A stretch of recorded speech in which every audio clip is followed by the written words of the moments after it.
I think that there's a perspective that is very much also advertised, of that thing of like that super zen, you're sitting there and you manage to detach from all of your thoughts and push that mess away. But actually, for me, it really is around accepting. And actually, then what are the tools to help us to navigate this very messy life? Because to your point, that is a uniqueness of us as humans, that we are messy, that there is so much going on in mind, in body, in spirit, in life, in everything. So then it's around like, how do we navigate through all of the squiggly lines of life with some sort of presence, some sort of connection? Hi, I'm Liv Nunn, and this is the mess we're in, i.e. life. Because life is, in fact, one big mess that we are all trying to make sense of and navigate our way through. The universe itself is a vast expanse of unorganised chaos. Stars are exploding all over the place, which makes me feel a sense of ease. I want to enable conversations that allow us to all embrace our mess at every level, or at least feel open and comfortable talking about it. I hope you enjoy our ramblings. This week's guest on the podcast is the beautiful Tanya Wilkinson. Tanya is a friend, a life coach, a death doula, and also podcast host of the brilliant Death on the Daily podcast, which specialises in helping people to find presence, growth, and transformation through death and other endings and transitions in life. In a world that pushes conversations about death into the shadows, Tanya brings these conversations into the spotlight. She helps people see death as part of life and ways of transforming grief into a profound source of personal growth and purpose.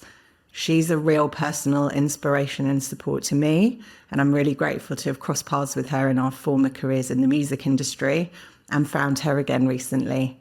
Please enjoy her brilliant insight and meaningful, open-hearted words. Hey, Tanya. Hey, Liv. How's it going? Hello. It is going well. It's really, really lovely to see you. How are you doing? Yeah, I'm doing all right, thanks. Wonderful. So let's find out a bit about you, Tanya. Tell me and the listeners a little bit about yourself. We've got a bit of a history. Amazing. So yeah, I met you many, many, many moons ago, it feels like, in our previous incarnations in the music industry. Tell me a bit about yourself. Yeah. So we knew each other. We first met, what would it have been, around 2007? Yeah. Probably. Yes. Ooh, long time ago. So back then, we worked in music. We did. And I had a career that flowed through music into advertising, into Formula One, where I was one of the heads of marketing, created one of the teams in the brand new first ever marketing function in Formula One. And on the other side of that, I have gone into purposefully curating a life in which I can really truly thrive, because I worked in a career that for most people, they would see it and go, oh my God, that is incredible. You worked at Columbia Records, Geffen Records. You work for these amazing brands, O2, Sainsbury's, etc., and advertise. You work for Formula One. Wow. And don't get me wrong, there were moments of wow, but actually what I realized at the tail end of my Formula One career, and actually catalyzed through grief that I felt, that was when I went through a pregnancy loss. I just realized with that lightning bolt moment, this is not my life. This is not in true, deep alignment with me. It's maybe a dream that I held when I was in my teens, but it's definitely not me now. And I'm living someone else's dream. So it's time for me to step aside, let someone else take my role at that time within Formula One. But also it's time for me to really understand who am I and what means the most to me in this life. So I set out on a path, set up my own business. So I am a coach as well as doing consultancy. And on the coaching side, it's really always been about helping people to connect into themselves through deepening their connection to self, but also deepening their connection to the world out there through nature. I do a lot of nature connection work, as well as through our connection to community, because we're not an island. And I think in our individualistic world, we typically move through it as if we are, which can make us feel really lonely and also can make our journeys so much harder. Yeah. I do a lot of coaching work. Then, unfortunately, we lost our daughter 5 months into pregnancy in 2023. And that really catalyzed then a deepening of my purpose into the death and the grief space. So, alongside all of that, I'm also the podcast host of Death on the Daily. You have been You are indeed. on the podcast. Definitely recommend anyone to check out your episode, which was just incredible. Oh, thank you. No, I mean, that's quite a journey, and amazing to come and have arrived at this place. Yes, you are the host of an amazing podcast, Death on the Daily, and actually very much an inspiration for me to have started this podcast, because having been a guest on your podcast, it really made me think about how helpful it is to have open conversations and dialogue such as this in a space which is kind of, it's great because it feels like it's not, the podcast space isn't really capped. Like it's very, very open to have somewhat unlimited conversations, and you can be getting into depths. You can be more controversial. It's not as kind of, I feel like it's quite an uncensored space, and it's a space to really allow people to get messy, shall we say. I don't know. It doesn't have to be, mess. Well, it's really interesting. Since I've started this podcast and started having these conversations, I have realized that the word messy comes with really negative connotations. If you say like if you describe someone as a messy person, or if you say that your head is in a mess, like it's always got negative connotations. Do you feel that? Yeah, I definitely feel that. There's a real shame to it. You know, that thing of, even so my husband, his aunt from New Zealand, she was over yesterday, and even in the clearing up the house and not wanting her to see the aspects that are messy, there was a real shame around it, and then a panic, in that sort of last couple of hours before she came to really clean up. About like physical mess around them. Yeah. And what I've loved so far about the discussions that I'm getting into surrounding mess in this podcast space is how we can kind of reinterpret or just go a bit deeper into the ideas of mess and the connotations that come with it. Because, physical mess is always described as, somewhat negative and like disgusting. But actually, when you think about it in a more cerebral way, and when you think about the mind and the mess of humanity, actually, like when it boils down, life is one big mess. Humans are one big unorganized mess, in my opinion. Like I think our purpose in life is to do our best to sort of work our way through the chaos that can be life. It throws so many challenges at us, and I feel like we should try and have more conversations around how we navigate this messy life. Like how are we expected to not be messy? Who is not messy in any way in their minds? Like you can't have perfection, right? Yes, I love that. You've got me thinking as well on that meditation side, because I do a lot of meditation teaching, a lot with my clients, and I think that there's a perspective that is very much also advertised, of that thing of like that super zen, you're sitting there and you manage to detach from all of your thoughts and push that mess away. But actually for me, it really is around accepting, and actually then what are the tools to help us to navigate this very messy life? Because to your point, that is a uniqueness of us as humans, that we are messy, that there is so much going on in mind, in body, in spirit, in life, in everything. So then it's around like, how do we navigate through all of the squiggly lines of life with some sort of presence, some sort of connection?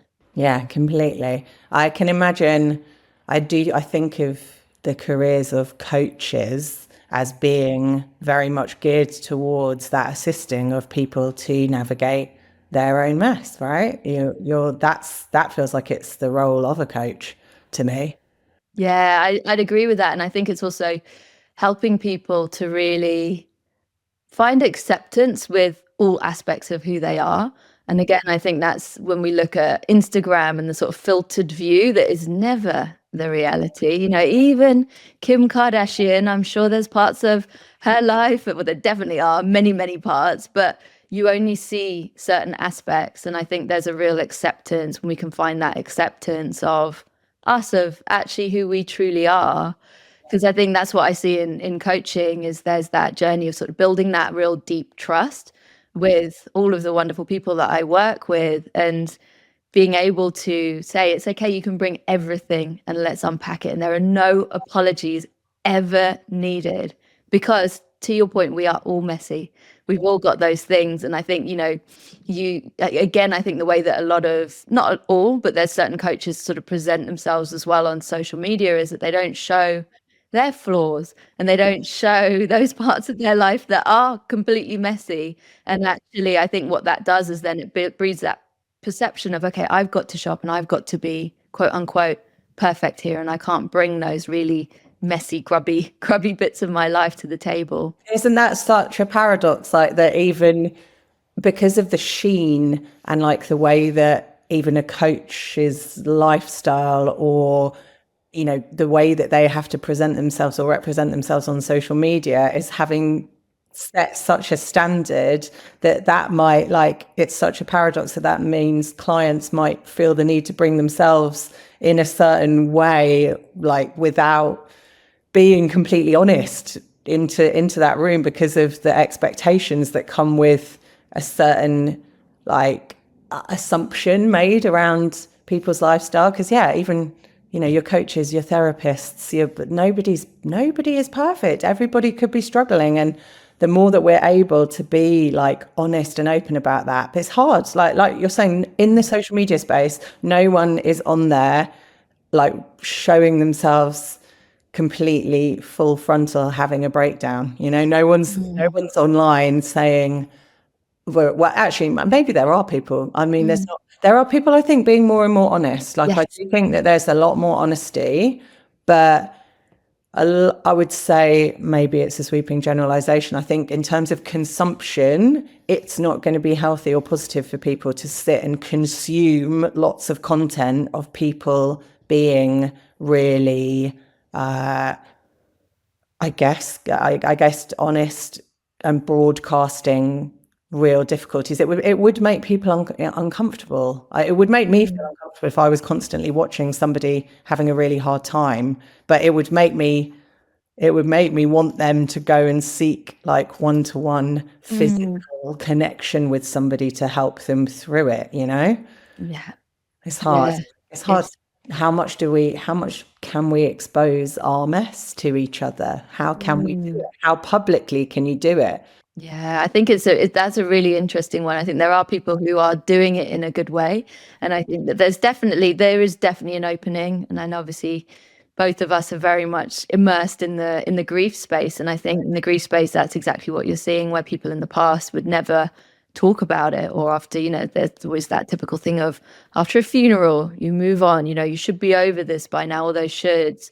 But actually people are saying, a bit like me being able to come on here and be like, actually, yeah, I'm just off the back of a very griefy Christmas, you know, and it was really, really difficult in a lot of ways. But I think to your point, I think there's a really interesting point where our social media world becomes our community, and there is that lacking of that, that hands-on, that one-to-one community care and connection, which I think is really important for us all to navigate the messy life, and particularly the parts where it gets really, really messy. We need that community and we need that support. And I think, I have definitely seen some stuff on social media where you can see that there is a loneliness or a, you know, I don't know where to go in my community. And that's no judgment on any individual, because actually that's the world that we have created, our modern world where we live in our little individual houses and all of that stuff that just takes us away from what used to be that kind of real group community. Just step out your door and you know your neighbors and they're always going to have your back. So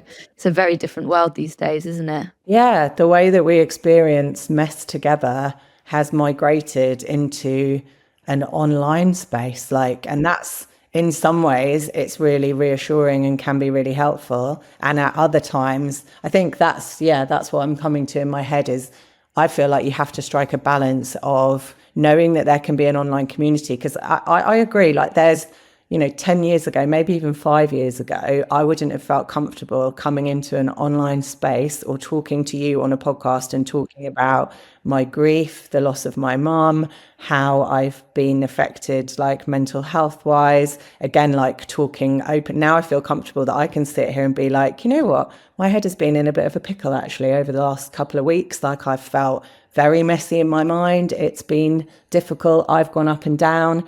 And it's a positive, surely, that we are able to do that and do this in this online space. But equally, I feel there has to be the ability for us to go and have intimate moments with people, real tangible connection where you can see someone face to face and also express that and receive like a different sense of emotional assurance and support, I guess. Because I find it, I guess, messy to only be seeking that in an online space. Like I think you have to maybe try and find that balance of physical and online.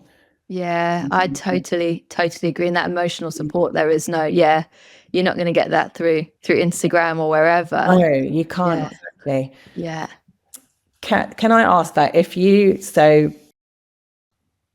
feel messy in your mind, so if when you're going through, a period where you might be struggling emotionally, or firstly, you can describe what does it feel like if you feel messy in your mind, and what do you do? Like, what are some tools, or what do you find yourself doing in order to alleviate or just, enable you to deal with those messy thoughts and feelings? Yeah, so our minds are very messy a lot of the time. For me, it's really, and this is the journey that, and I talk about it a lot in my podcast. I'm on a lifelong journey to deepening my presence, and that's a commitment, and that's an acknowledgement as well that we humans can't always be present with ourselves, with others, etc.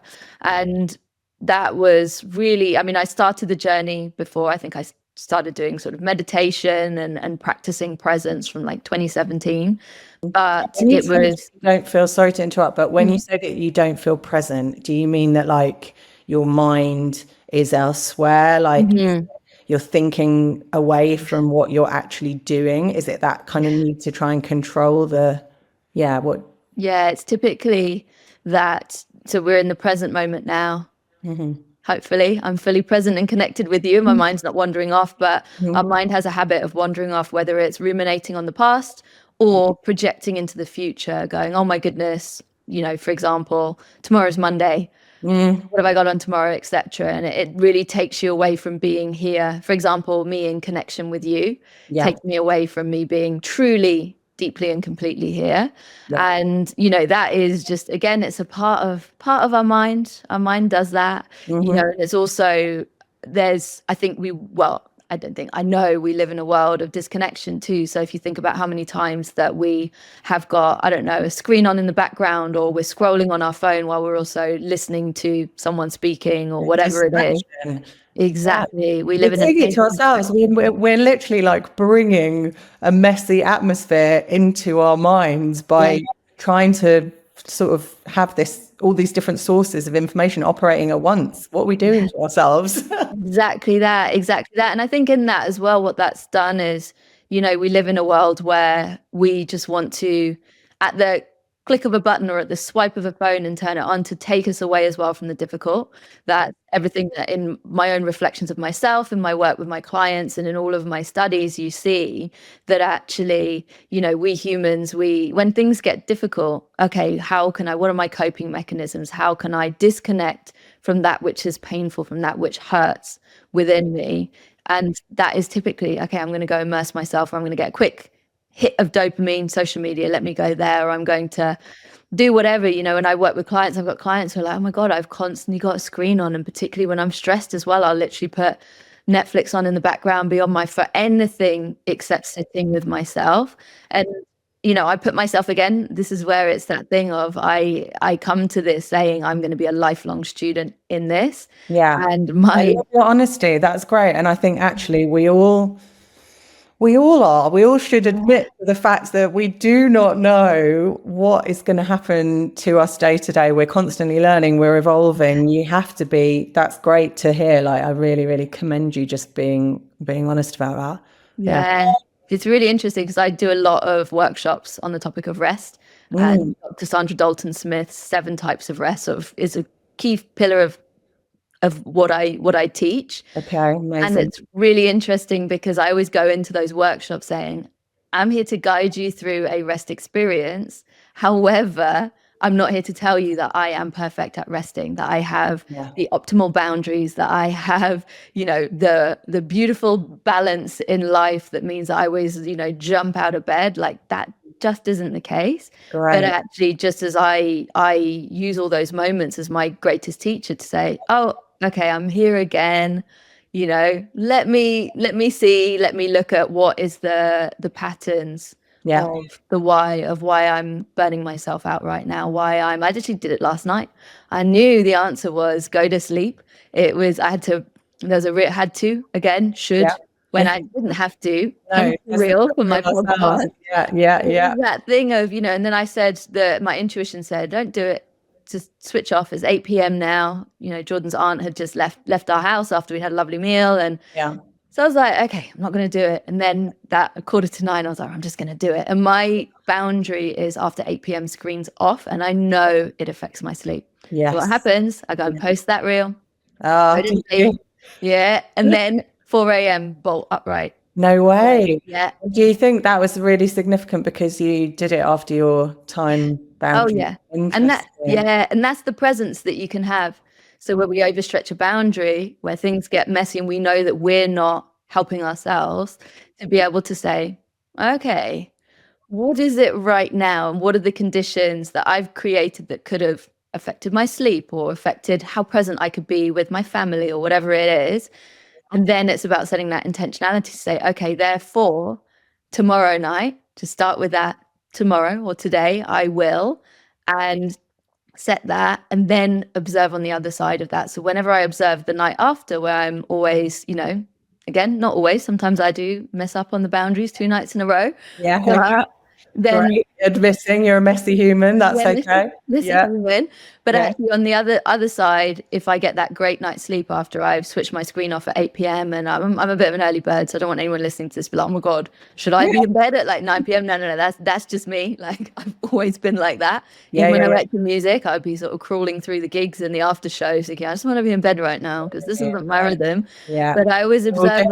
So that's, exactly, we're all different. But that's the thing. So observing yourself. And so for me, it's on the other side of that sleep, observing my own rhythms and saying, actually, if my screen's off at 8 p.m., if I can be in bed by 9 p.m., then I sleep all the way through. Or if I wake up, then I go back to sleep a lot quicker and I don't have the adrenaline coursing through my body. So I just deepen that understanding. And for me, that is that practice of presence. We're just ever deepening our connection to ourselves and our understanding of ourselves. Because much like if we don't listen to anyone else, we're never going to know their stories. If we don't listen within, we will never understand what are the layers that make me up, and actually, how can I work to heal that which needs to be healed, to release that which needs to be let go, and to move through life with that intentionality that requires the practice of presence in order to do it. Yeah, amazing. I listened to a podcast recently. It's called Know Thyself, and the guest was Rupert Spira. The one big, huge takeaway that I took from it, from listening to it, was a really long podcast actually, was just the notion, if you're struggling, and I get this a lot, to, with critical thoughts or overwhelm, thinking, wandering, worrying, anxiousness, just to come back to the pure essence of the fact that I am, and actually just the simplicity of I am, like I am a being in existence, and actually that is enough. And everything else is just learned layers that have been acquired from the act of living. Like everything else that comes into play is just layers and layers of experience, and those are the limitations that then come upon us. But if you can take a moment to just remember, just be like, I am a living being, and that is the commonality that we all share. We are all just here as human beings in existence. So just to come back to the moment and just be like, I am, and that is enough. And I'm not again trying to say that that's always enough for me to get myself out of my head, and that again it's becoming a practice for me now to be able to do that and soothe myself and my messy mind, as it were. But it's one tool that I've been working on, that sort of thing, as you have, for like the last 5-6 years, probably since I became a mum, actually, because everything changed for me around that point. But yeah, I feel like that's a new layer to my practice that I'm going to bring on board to like quieten the messy mind, is to try and remember that and just have that as a core mantra of just like, I am. And that is enough. Keep it simple. Try and keep it simple. I love that. I am, and that is enough. And I think that's really powerful, because it is, we just are. And in that moment, to be able to, because that brings you back into presence. Also, I am who I am now. Yeah. And you can be loads of other things. I am a coach. I am a head of marketing. I am a writer. I am a warrior. I am a brunette. I am, but those are all just learned limitations that we have superimposed on ourselves once we have acquired knowledge as humans. If you bring it back to just, I am, you go, oh, actually, you can sometimes keep things quite simple. And if voice is going in my head, the messy mind, I'm going to try and utilize that a bit more. Yeah, I love that. One thing, because one practice that I do just to root myself back into myself, is I put my hand on my heart and just take some deep breaths and reconnect into my heart space. And that sort of heart coherence breathing is kind of known as it's a really grounding practice. And I find that just that physical touch, again, to that point around needing that connection, sometimes it's that self-connection to be able to, come back, because exactly as you shared, that I am, come back into that essence of you, that inner GPS, our heart that's beating within us, is always there. And so being able to just take a few deep breaths into it and give yourself that presence. And for me, that's where the practice of presence is really powerful. And it can literally be a couple of seconds, when you're feeling disconnected, when you're rushing around or whatever, when things feel really messy, to just be like, okay, I'm going to stop and just take 3 deep breaths, close my eyes and feel my heart beating under my hand, feel whatever you feel the warmth in my body, feel my feet on the ground. And I think that body connection as well is a really powerful tool to just bring you back in and also out of your mind, to be able to say, okay, where can I ground myself? Right now I'm sitting on a chair. I'm going to feel the chair under my seat. I'm going to feel my feet on the ground. I'm going to put my hand to my heart. I've got 3 anchor points, and that in presence, it's all about finding what are those anchors to be able to root us in. And for me as well, then it's not about ignoring what's going on in your mind. It's about how can we then from that place look at our mind with compassion and with grace, because imagine the grace that we give to anybody else if they're describing what's going on in their life and their mind. It's about then moving forwards with that compassion and that grace for you and for what's coming up for you right now. Yeah, great. That actually leads into perfectly to what I was going to ask you next, which was to do with, like, I can say openly that I am really bad for my inner critic, like condemning myself. So how you just described that you had, you essentially broke your own boundary, like you failed at maintaining your boundary, and that led to knock-on effect of you having a bad sleep that night. So, okay, I similarly, sometimes if I'm setting myself these things to fulfill, which is why I don't want to do New Year's resolutions, like if I don't then successfully achieve or manage to do what I have said I was going to do, I give myself a really hard time. So I'll be like, oh man, I haven't done it. And I'll then, I create more mess for myself because I'm kicking myself, I'm giving myself a hard time. I think a lot of people are prone to doing that. If you fail in doing something that you've tried to set up for yourself to help yourself, and then you don't do it, it's a vicious cycle. It can create even more mess in your mind, because then you're sort of feeling shameful or guilty around it. If you ever get that, do you have any sort of advice or even guidance in a professional or personal capacity of like, what can we do if we then, make ourselves even messier and we're kicking ourselves? Yeah, treat yourself with grace, treat yourself with compassion. I say, we all have our inner critic, we all have our inner child, we all have many, again, it's those layers of all of us, rooted in our experience, rooted in that which people have said to us, particularly in childhood. Those voices of authority are all, bedded within us. As we grow older, we realize that actually a lot of those voices of authority from our past are actually talking crap.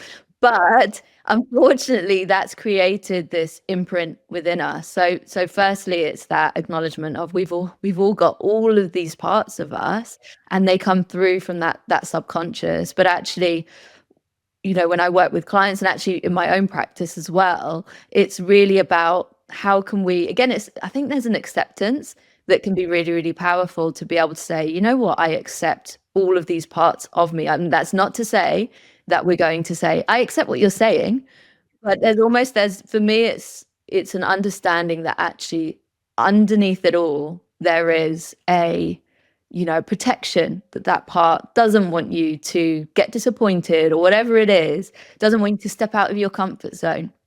So that part is trying to show you in the most misguided, toxic way, it's a really toxic relationship, to show you some love.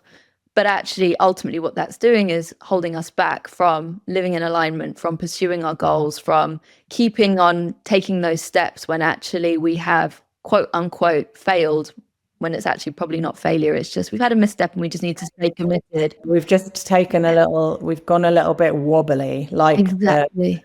The lines of our lives, like life is a squiggly line, and that's exactly that. We just have to realize and accept more and more is, okay, that's a little knockback, get myself back on. Try to get myself back on the path, but the path does not have to be straight. That is normally my mantra. It's like the path is not straight at all, and it doesn't have to be, and that's okay. Exactly that. And one of the ways that we can then speak to our inner critic is write it down. So what I do is I'll split a piece of paper in two, and on the left-hand side, I give my inner critic, I give it the airtime. Take the mic. Say it all. Let's get it all out there. Write it down. And actually, for me, there's something in writing it that takes it out of the internal, out of sort of ruminating in the internal world and out of the shadows, because there's parts of that maybe I'm not even voicing, that I can't even sort of properly connect into, or there's an argument going on in my mind. So I say, all right, take the mic, write it out. Then I connect into, you might call it your wise mind, your authentic voice. But what's the response? And so again, that's where that connecting into your heart, rooting yourself, I'll take a few breaths and I'll write the response. And when it's in black and white in front of you, then we have a choice. So it's much like, all of mindfulness is really understanding through that power of presence. Let me find presence. Let me understand exactly what's going on right now. And then I see I've got two paths. Which one do I choose to connect into? And inevitably, we want to choose that authentic voice, that wise mind. But I always share with my inner critic, thank you for what you voiced. I understand that there's a reason why you wanted to, bring this opinion in, and why you've been fighting to stop me from doing whatever. And then I'll always give my reason, that's not the truth, or that's not the case, or whatever it is, because of this. And then with love, I just let that part go. So it's always with that grace, that compassion, and that love for all parts of me, bringing them all in versus pushing them out, which, for me, I think that pushes them into the shadows. Yeah, I love that so much. That's brilliant, because I do write, and I used to write a lot down when I was younger, like journaling, diary, and especially around, I found in my teens, around the grief of losing my mum, I wrote loads, and I expressed myself through different forms of poetry and things like that. And that's come back around recently, actually, which has been lovely. And writing is great because it is a space, like we were talking about at the beginning, that people don't tend to, or some people do, but you can write down absolutely everything that's going on in your head, vocalize it all, and you're not doing it on social, you're not just sitting there on social media, on Instagram live, like spewing out all your thoughts and all the madness and the mess that's going on. But you can do it on paper. You absolutely can. And I know people that do those morning pages and then they burn them, and it's like, get all of it out and then burn it. Or I love the idea, because I've never thought about doing this sort of the writing from different perspectives, and almost like a call and response of, okay, write it down from the other perspective. Then you're really tackling it from all angles and working it out, working through that mess in a written sense. I love that. That's great. Yeah, exactly that. And there's a lot of research as well, when we go through difficult times as well, that shows, I know this research from the grief perspective, that actually that writing it all out, let's just get it all out. That's the place where, again, talking about podcasts being uncensored, that's a place where you can be really uncensored. Totally. Imagine. And you can burn it. Don't worry. No one's going to see it. I remember I was listening to a podcast a while ago. I forget who it was. She really made me laugh because she was saying, basically that she's told I think her boyfriend, that if she dies, that basically he needs to go and burn her journals before anyone clears her stuff out. And I thought, there he is. I was like, that's so funny.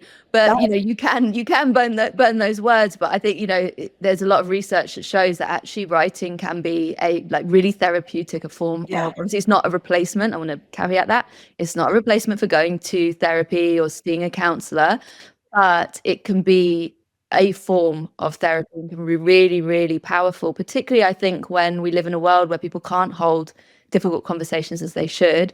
So, if you feel like you can't get it all out with your friends or whoever, just, pen to paper can be really, really supportive. And then, know that you can burn it.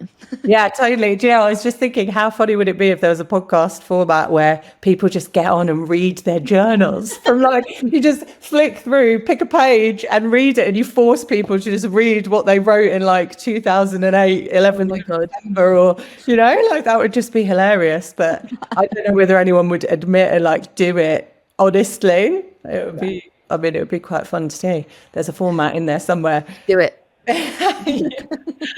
The therapeutic and cathartic nature of writing down your experience, your experience of your experience, you can be really reflective and you can take time over it, I guess. That's the difference between, say, what we're doing now, talking it out on a podcast, or so you can really take time and be quite considered about your words. And I think also sometimes it's good to be unfiltered, that the messy mind, but we need to give to that point where we're used to everything being polished. I would say recovering perfectionist, but now I'm like, I'm still a perfectionist in some ways, and in other ways I've let perfectionism go for some things. But I think there is that perspective. And when I think, in my consultancy work, I do a lot of strategic consultancy for sort of big entertainment and sports brands, completely different to the coaching side. But in that, when I'm doing strategic work, actually, there's had to come an acceptance of the mess that I create in order to get to the beautifully polished strategy on the other side. You need to have that moment where you're immersed in, whether it's data, your thoughts, you've had loads of chats internally, you're sort of you're getting everything down. And I realized that I always wanted to go from blank page of on my screen to beautiful strategy. I had to get comfortable with the fact that actually those words are going to be pretty, apart from to me, pretty meaningless if I was to share them with anyone else for this first sort of 1 to 2 phases of my strategic work. And then on the other side, there's that trust it's going to make sense. And I think for me now, as I'm speaking about this, I'm drawing parallels with in life, because, when I think about messy times in life, and this is something that I've realized sort of only in my 30s, and actually in my late 30s probably. No, actually, I think it was when I was in Formula One. I remember there was a moment where I realized no matter how much, there was so many projects where everyone would just go jazz hands, and because we're breaking boundaries in the sport, and there was so much stuff where we didn't know what we were doing. We're kind of hoping that what we've made up is going to make sense.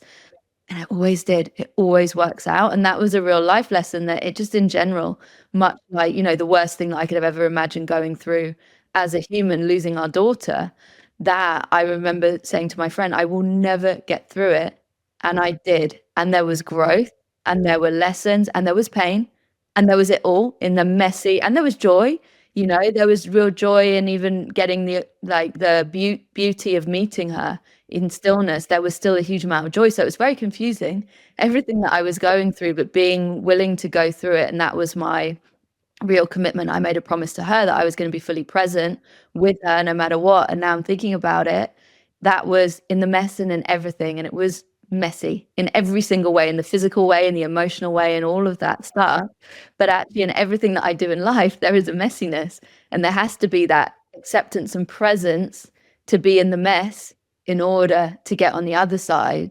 Yeah, there's magic in the mess. This is what's resonating with me right now, is that there is always going to be something to be found from the mess. There's lessons learned, there's education, there's experience, there's emotion, there's feeling, there's adventure, there's sadness. There's just like the journey through the mess has to be worthwhile, because on the other side of it, like the mess is experience, right? And I love what you're saying, just that, yeah, from every angle, when you look at it, like whether you're working formally and having to present strategy, you have to go through loads and loads and loads of options. Everything can, and then you consolidate it, and then there's like, this becomes clear. Like I'm getting somewhere, or I'm at least seeing one route, and then you just have to make a decision to go, right, cool, I'm going to follow that. Mm-hmm. And then if it doesn't feel right,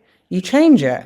Yeah. And I'm making it sound so simple, but it kind of can be, if you allow yourself to, be present, try and see that path through the mess and go, okay, there's ways out of here. Yeah. Exactly that. Exactly. There's a beautiful image, and actually my nature coach, I've got a nature coach. Shout out Maria Deutsch. She was on my episode, I can't talk, on an episode of my podcast, and she shared it was an image that actually she shared with me a while ago in one of my coaching sessions. But it's about when the caterpillar goes into the chrysalis, that the caterpillar completely dissolves. It goes into goo.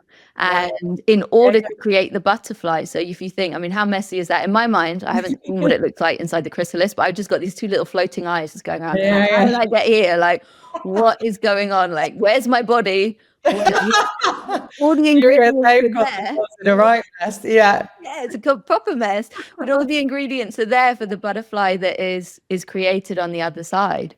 And I think that's so beautiful, because actually we have to, much like in Buddhist, Hindu, and I think it's Jainism as well, there's a lotus flower, and part of the lotus flower symbolism, there's many symbolisms of the lotus flower, but part of it is that actually the lotus flower blooms from the mud, and without the mud and without getting stuck in the mud, that lotus flower would not bloom from it.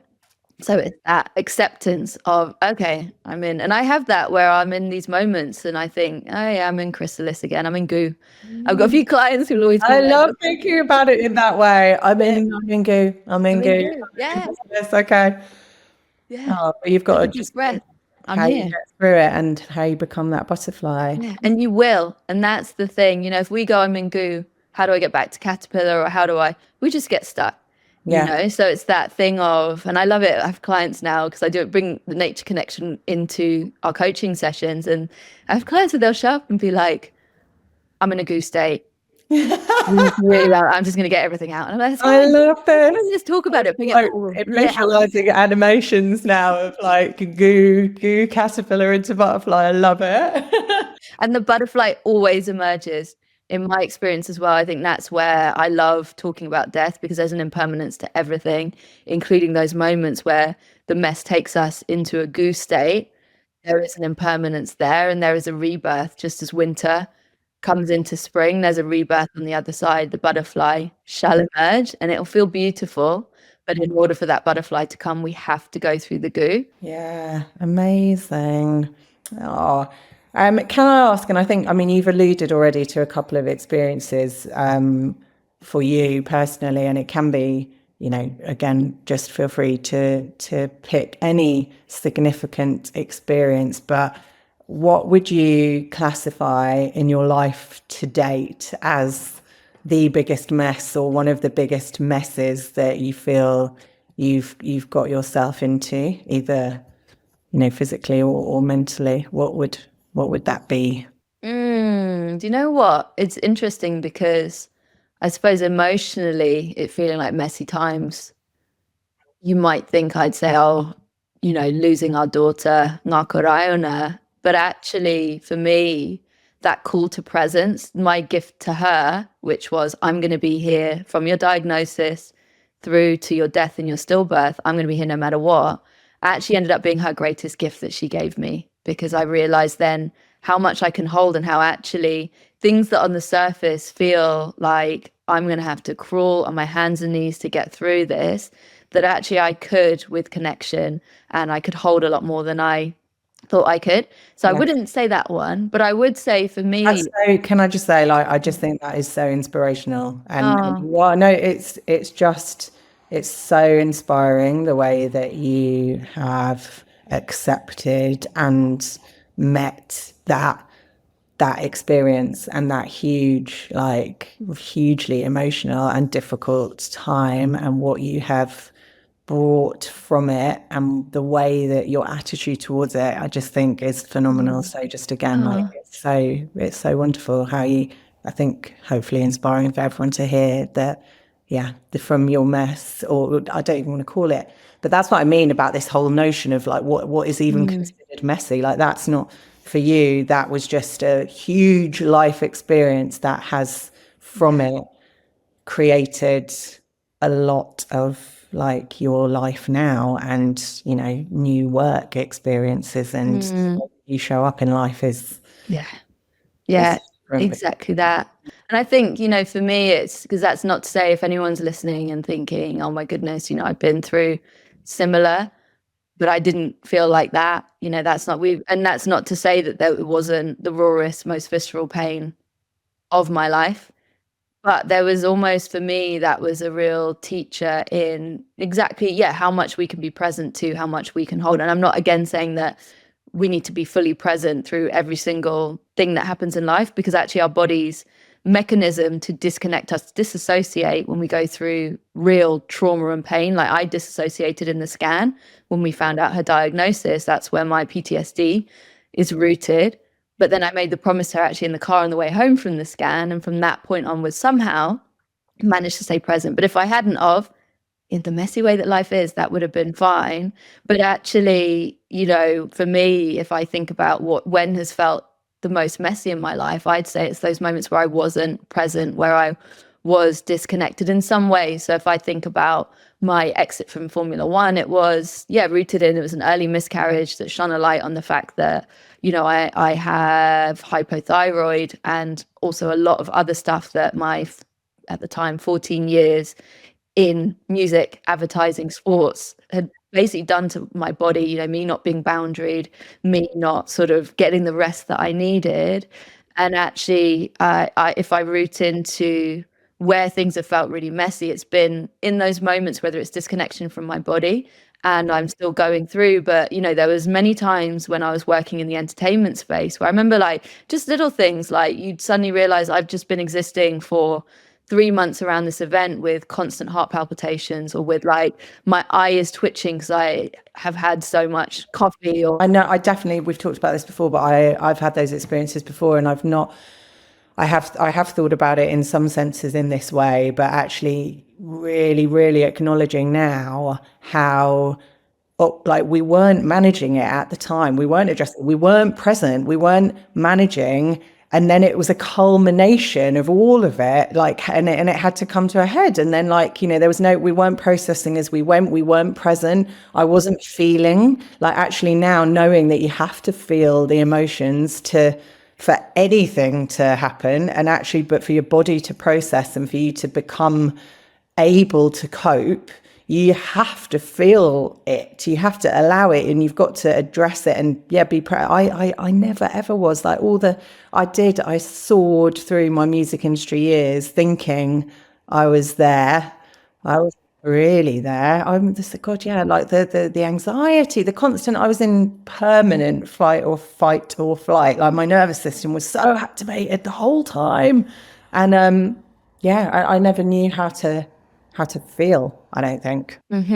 Yeah, exactly that. And I think, when we look at like practices like meditation or whatever it is, whenever anyone comes to me, and I work with a lot of one-to-one clients actually from the entertainment world. I also work with like editor-in-chiefs who are like working in war zones and stuff like that, where actually again it's real high adrenaline. And for me, working in the world of Formula One was very high adrenaline.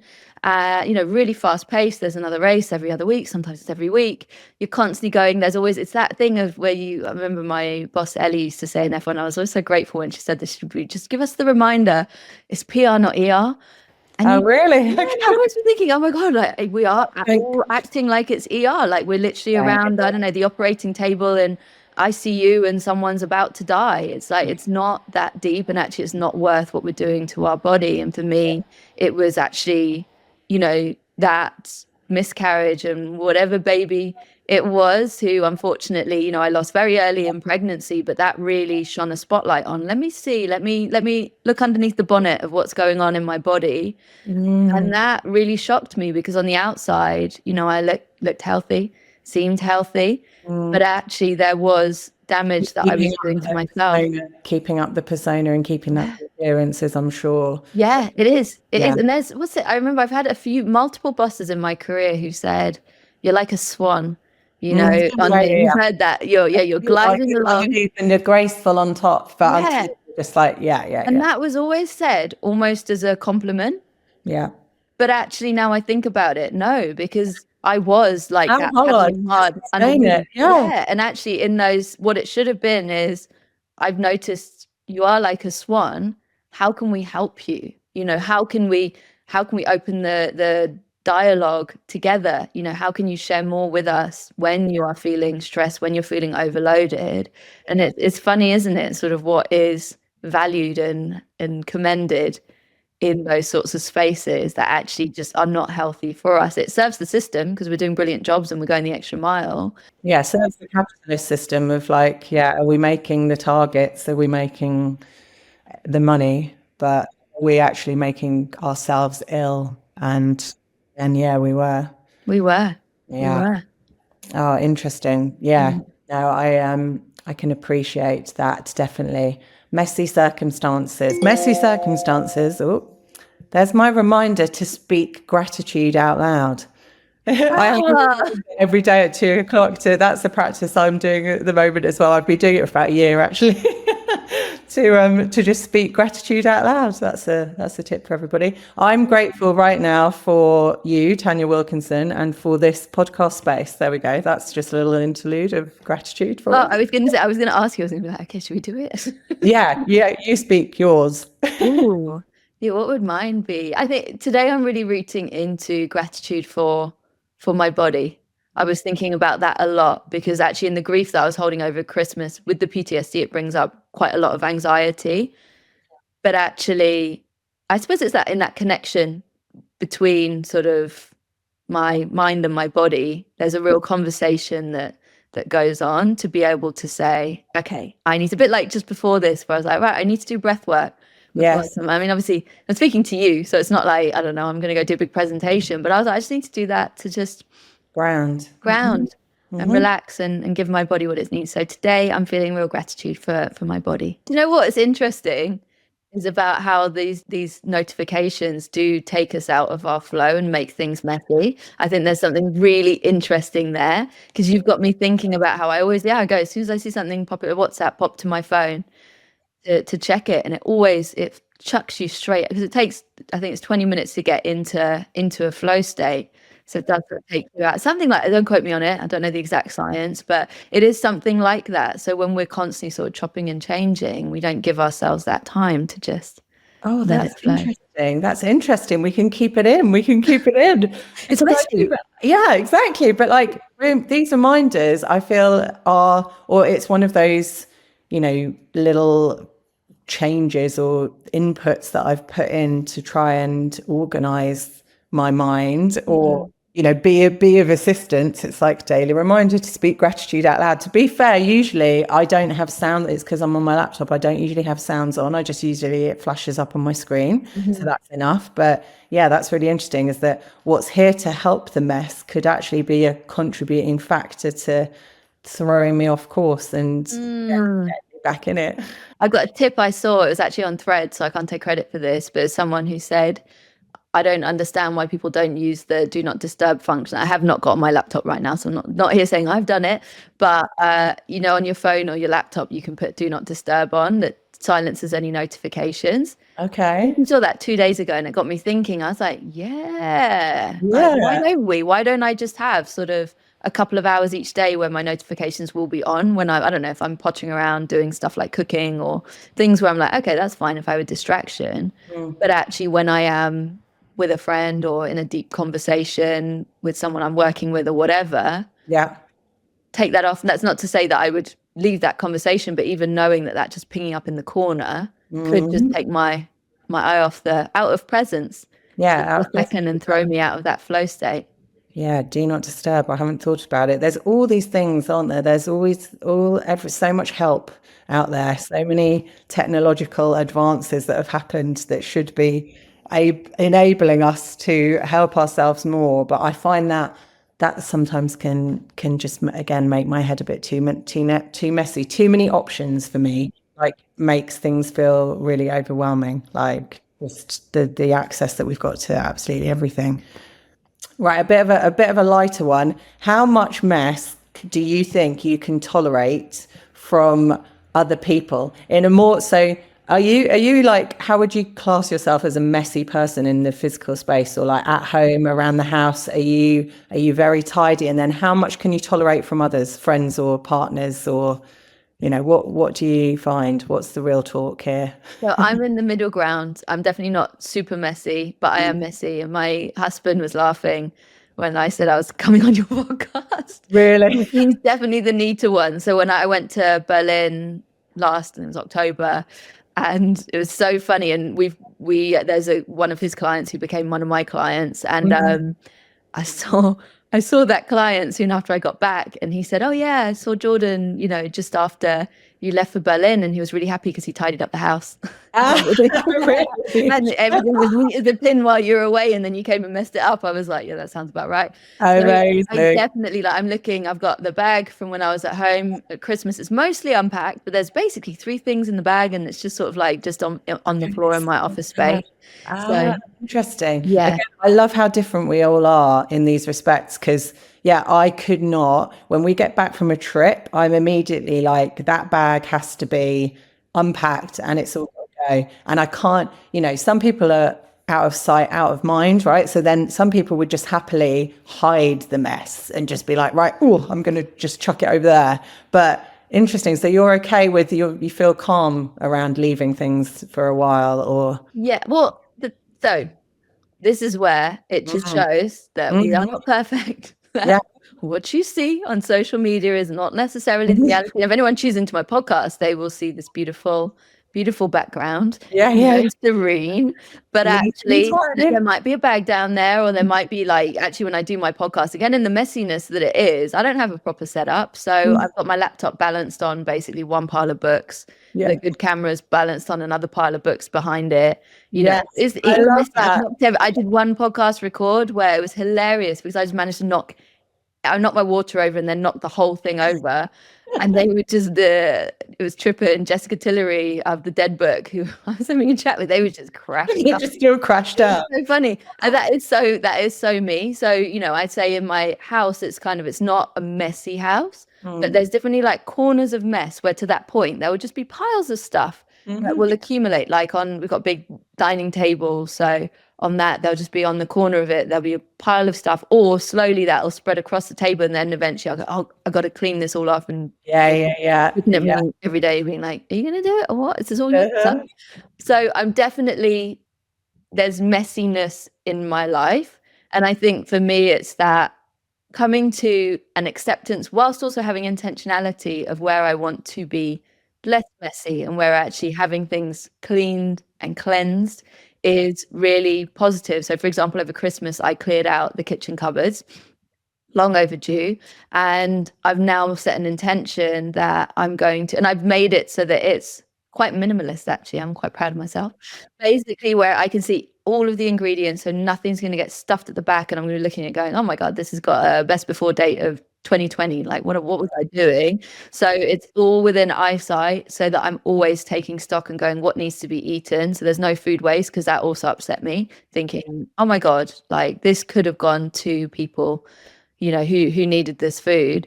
So that was a commitment then to say, okay, every Christmas, this is going to be a beautiful ritual where I'm going to pull everything out of those cupboards, going to wipe it all down, going to clear stuff out, see if there's anything where I'm like, actually, I probably won't use this. I'm going to donate it or whatever it is.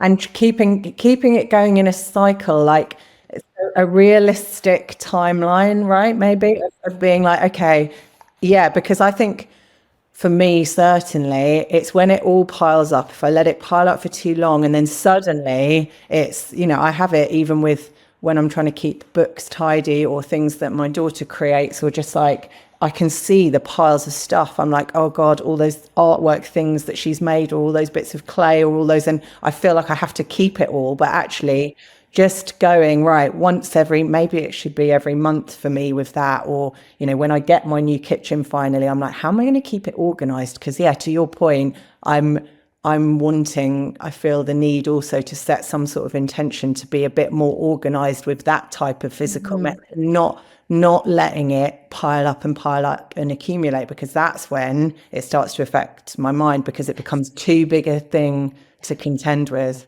Yeah, I think that's really important, that observation. Yeah, when we can be really connected to ourselves, to our mind, or to our bodies, and say, actually, is there mess around here making me stressed? Can I feel that in my body? And then taking that action, and then having that intentionality, I think is really, really powerful. But I also think, sometimes our mind, because I was thinking about the kitchen cupboards literally for about a year and a half before I did them, but my mind was like, it's too big a job. It becomes a mammoth thing, doesn't it? But then I guess it just comes back again to time. And, I've always struggled, I've talked to you before about it, of like feeling like I'm time poor, and what is it okay or not okay to dedicate time to? Like, what should I or should I not be doing? Is that okay to dedicate like 3 hours of my day to sorting out a cupboard? And actually, if it's going to make me feel clearer in the head and less panicky, then do that. Just spend the time cleaning the cupboard and don't feel guilty about it. Just do it. And it will stop being that thing that's a mammoth thing of like, oh my God, the kitchen cupboard. Yes. You know what? It's about really observing those things where we're avoiding them, but they keep pinging up into our mind. Because actually, I've spoken about this quite a lot with my clients, where there'll be certain things that they're avoiding, and then that question is, but how much is what you're avoiding living rent free in your head? How often does this ping up in your head? How often does it annoy you? How often do you think, oh God, I've got to do this, I've got a feeling of dread? Because actually then you look at that energy that's being expended over there, and you go, that versus just saying, do you know what, I'm just going to do it this weekend. I'm going to prioritize it and make it happen. Yeah, we've got to address it more rather than, just let it fester.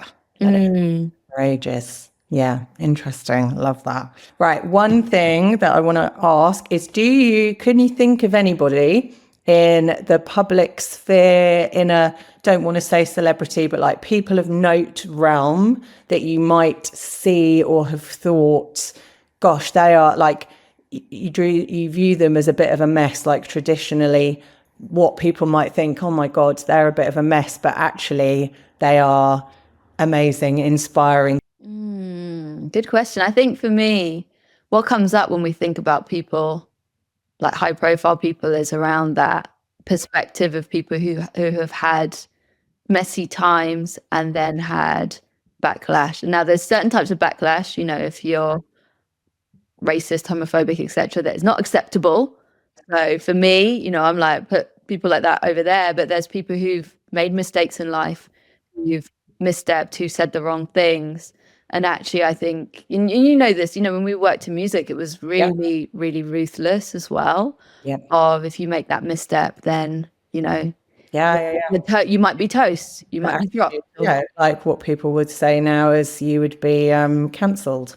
Yeah, exactly. And I think cancel culture in itself is toxic, and also it doesn't. And actually, if I put it in the perspective where people do hold really hating ideologies, equally it pushes them into, I'm going to use Trump's social media space, but Truth Social or onto Twitter only, and to kind of only be over there, and it sort of takes us away from the opportunities where actually someone could learn and grow with some love and compassion that creates hate, really. It's almost like advertising it and promoting it as if that is what people should be doing, is getting behind, like, literally killing someone's profile, personality. Like, you know, you've got to, in an age where on the flip side all the spiritual conversations are about forgiveness, you know, that you've got cancel culture just literally berating people for, in some instances, making a mistake, making a comment that is just thoughtless. And we've all done that to an extent. Yeah, it's hard. Yeah, exactly that. And I think, you know, as well, there's, so again, to that point of, we are all of these labels, we are all of these experiences, etc. You know, we equally don't know who they grew up around. And again, I'm not excusing any kind of hateful behavior, but I do think that there is a lens that could be brought on to things that can help people to learn and grow. And actually, I think, you know, when you look in the celebrity space where someone is nurtured through their mistakes and there is that support and that commitment, you can see them then grow and flourish, or where someone gives them that second chance and will platform them again. So, you know, I think one interesting example is, only because I've just watched Squid Game, is the is he called Thanos in Squid Game, the rapper? I don't know if you watched the new Squid Game. No, I've never watched Squid Game. The whole the whole theme of it terrifies me. I don't know if I'm going to watch it. Yeah, it's pretty scary. I do watch it from under a blanket. But there's a a rapper in the series who's, I think he's called Thanos, but he's actually a big K-pop star. So it's a rapper called Top. And Top used to be in, I think, one of the biggest like rap and pop, I don't know exactly what they were called, but Korean kind of K-pop groups. And he basically made a mistake. He was caught with, I think it was marijuana, and that basically ended his career. However, I think it might have been a decade ago. And he apparently has been, I've only briefly read about this, but as you asked the question, he sort of popped straight into my mind. But he's been very sort of below the radar, because actually in Korean society, particularly like drug stuff, you know, I think where we are, musicians can get away with a lot. Yeah. And there's just kind of open discourse and conversation around it. I think people are very, very, very open in the UK about like their experiences with drugs and alcohol, actually. Exactly. And if you think about weed, is quite weed is something where people wouldn't even bat an eyelid. Completely different culture, and obviously respecting that culture, because, you know, I just want to flag, obviously I respect all cultures and stuff like that, and there are areas where I go, actually I think that is a bit harsh. But actually you look at that and how he's had to go to ground, and even in the promotion for Squid Game, I haven't seen him do any of the promotion, and I don't know if this is exactly what it is, but I wonder if in part, because I did read that the director had to be convinced, I think it was the main actor, who, you know, they're close, and he said, oh, you know, you need to give this role to Top. He's made for it. And also, you know, all credit to Top, he then the character brings drugs into Squid. So there's a little bit, and he's a rapper, and there's a little bit of a kind of like mirroring of his own experience. So he also was, you know, able to sort of really front into, this is a bit of a caricature of me and my kind of path. Same but different. That's so interesting. And I haven't watched it, but it actually even sounds, to be honest, like you're talking about the some of the experiences we were talking about before, about going through like that's the journey through the mess, though. And that's almost like existing and living it through the program. And that sounds and re-emerging. I love that. Okay. Yeah, because I guess there's an acceptance that comes with that, of I accept that I also, as a rapper, was disgraced through this path, you know, and there was that backlash. So I think that, there's a beautiful acceptance that comes through what he's done in having that courage to be able to say, I'm gonna take this part. And also then, you know, equally, if it is that he wasn't able to promote it, I don't know that for sure, but I also think that there's a real humility there too, to be able to say, okay, I'm going to take this part, and if I'm not invited to these places, or if the media don't want to interview me alongside the other stars, I'm not going to come with that ego to say, well, it's that or nothing. I'm going to say, okay, that's fine. Acceptance. Wow. Yeah. Oh, that sounds super. I might have to start watching Squid Game now. I don't know if that's going to send my mind into a frenzy. Thank you for that. Thank you. All right, we're coming to the close, and my closing question for all my guests is a musical one, taking us back to our musical roots. So this is profound for us. It's very meaningful. But question is, can you choose a track or two? Feel free to give me a few if you want to. That makes you think, that almost just is an emblem for mess, or is representative to you of mess, either that it's sonically messy, or it has guided you through messy times, or that you listen to when your head's in a mess. Yes. Any you can throw our way? Yes, I love this question. So I think for me, and it's really interesting because they're both in the same era that is definitely a messy era for me. So that's a really interesting sort of intersection. So the first one is Foo Fighters' Best of You. But actually, when I reflect on that song, because this question immediately takes me to two tracks. It's Foo Fighters' Best of You, and it's TV on the Radio, Wolf Like Me, for very different reasons.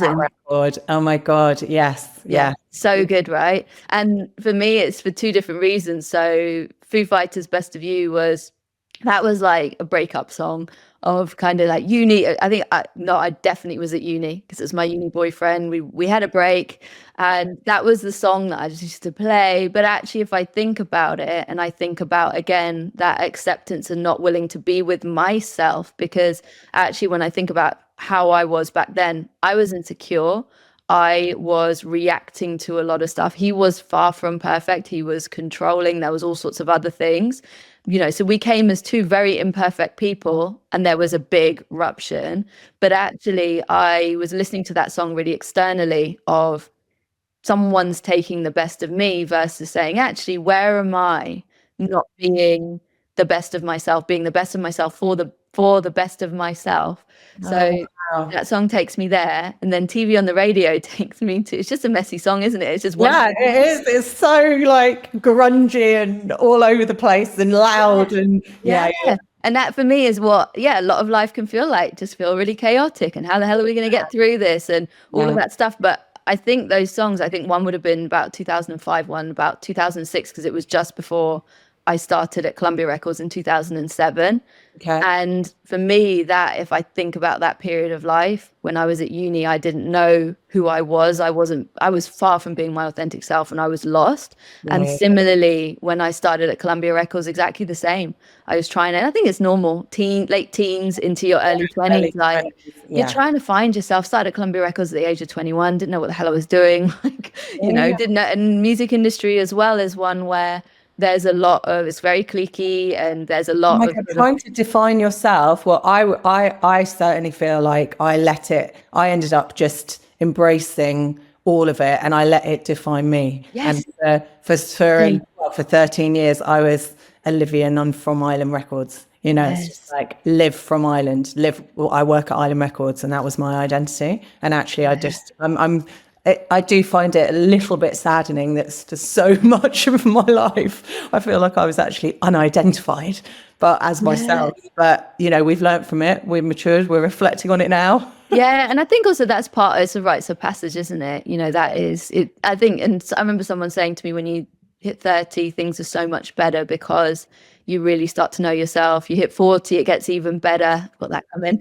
in a couple of years' time. So it's, you know, I think it's that journey. But I do think, you know, for me, it came sooner. But that was by virtue of my boss at Formula One, was also my boss at Virgin Media, Ellie, and she was the first person to be like, oh, like you're I can't remember, sure she would she used to be like, you're really cool, and I was like, I'm not, but it was because I could just be, I'm quite a goober, and I was a bit silly, and for the first time I could really truly be myself. And there was a few people in work that helped me. It was in advertising, there's a boss called Andy, who just, there was a few people along the way who just helped me to really truly be myself. And I want to give a shout out to Andy Spray and Ellie Norman for being those expanders, because I think our work can be really defining of us. And actually, if we don't have someone who just sort of sees those little quirks and again, the messy sides of us, and honors that and goes, yeah, that's awesome, like, you're awesome,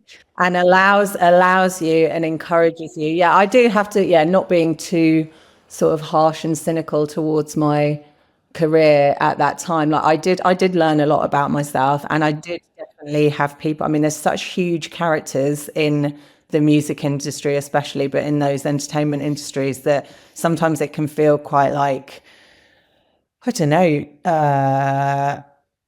what's the word I'm looking for?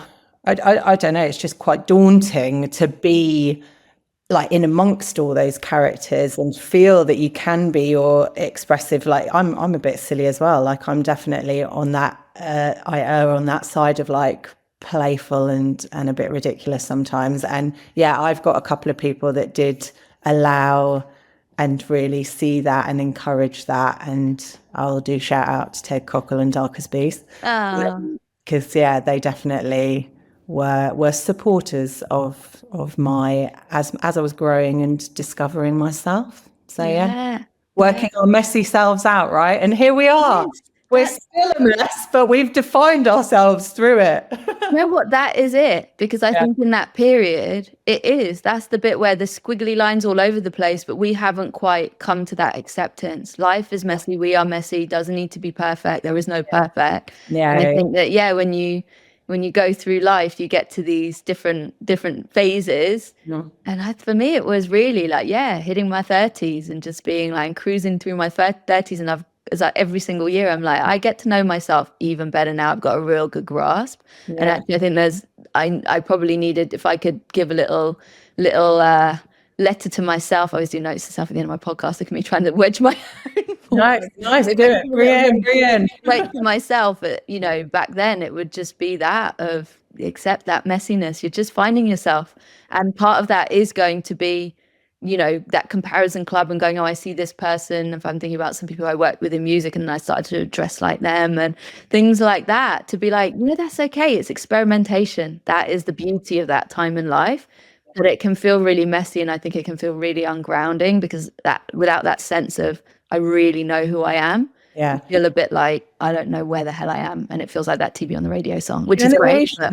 Yeah, it's really interesting, because generationally, I do feel like the generation now, those 20-year-olds, I see them, I feel as if they are coming to recognition of the embracing of messy parts of ourselves earlier, and that the way I read it is that there's a lot more of those sort of 20-year-olds that are embracing their messy parts. They might be more confident with it. However, I am going to give a caveat that because of social media and the world, because we've enhanced the ability to contrast and compare ourselves through the online space, and it's almost like, they might be getting to those messages of you don't have to be perfect, be messy earlier, but then there's so much out there that can then bombard them with questioning themselves, getting their heads in it. They say now that mental health awareness is more, and people seeking mental health support is it's just been on the rise in our society for the last decade or whatever. And I think that it's it's a blessing and a curse that maybe the younger generations they're becoming more aware at an earlier age, but with that awareness they've got so much more to deal with, because we didn't have such rogue, crazy social media at our disposal to. So true. Yeah, you're right. There's the different layers of it. Yeah, the social media side. because I remember Facebook came in, I forget what it was called. It was when I was at uni, and you had to have a uni email. It was only for universities, and before it sort of, it's like I was like, we were probably first generation Facebook. Yeah, we were. I think But so. it's that thing of, I think, if I think about the online world, I just used to, like literally like, I used to work in music, but I remember in my teens, it was just about like, what music can I rip from, I forget what it was. LimeWire. Yeah, Exactly. But that was the world where actually I think there's a lot of information out there around setting boundaries, around personal development and stuff that is supportive. But to your point, then there's the other side of the pressure and that constant and the filtered life, and you've always got to be on, and you've got to grow a profile and all of this stuff. And even I've seen a lot of stuff around everyone side hustling, which I think is wonderful if you really want to, but again, from like a rest perspective, I get really sad about those pressures that people are growing up thinking, I've got to have a job, a full-time job. It's like, how much can we impose on ourselves? Like, again, it's going to end up us just, we create more mess for ourselves because we put that pressure on ourselves. And because you have to be a parent and a lover and a partner and a homeowner and a business owner and a career woman and a side hustler and an artist and a creative and it's almost, it's amazing sometimes to think that our ambition can be endless, but it's also really it's a lot of pressure. It is it's almost that having that limitless ambition of our vision, but also being really specific and not having too many threads in that tapestry. Because there is, while we want to be limitless and saying I could go to the moon, we also want to say, but there is a finite amount of me. We don't want to be too limiting to say there's not enough time, but to be able to say, I acknowledge where my energetic boundaries are. Naturally. And I think that's something that is really, really important in our modern world. And I do wonder about all of the kids growing up right now. It's hard. Be present. Come back to self. Try and drown out the noise of the mess. Exactly that. The noise of the mess, the pressure of the mess. It's like we're in like a mess. What's the word? Like the mycelial networks, but it's almost like you just got the squiggly lines that draw between us. That expectations, comparison, all of that stuff to be able to. I've got, like, just as you said that, I've got a little cartoon image of the squiggly lines going out from someone, almost like trails going out into the world, and just connect back in, take a few deep breaths, bring it back in, bring all of those threads back in, and just root into yourself. What do I really want in this moment? What do I need in this moment? Are my needs being met? And actually, if you need more rest, that's totally okay. Love that. And on that note, let's finish up. Thank you so much, Tanya. This has been like such an amazing conversation. I love talking to you. I love where your mind goes. I love the work that you do. Thank you so much for being a guest. Everyone, check out Tanya's Death on the Daily podcast. I'm going to put lots of links to all your different incarnations and your coaching work and your podcasting in all the links here, so people can go and find out more about you. But thank you. Thank you so much. Oh, Liv, thank you so much. It's been a messy delight. Messy delight, exactly. Messy conversations are the best. We've made our way through. Thank you. I am so grateful to you for tuning in and allowing some more mess to be uncovered with me. The Mess We're In is edited by David Strutt, music by Michelle Cade, who you can find on Spotify as Mind Like Water. And I am Liv Nunn. If you enjoyed this episode, it would make such a difference if you can hit follow or subscribe and share in any way. It really helps get this conversation flowing in a less messy manner. If you want to know how to connect with me, all the details are in the show notes. I'll be back very soon to spotlight and honour more of our messy selves. Be open, be kind, be messy.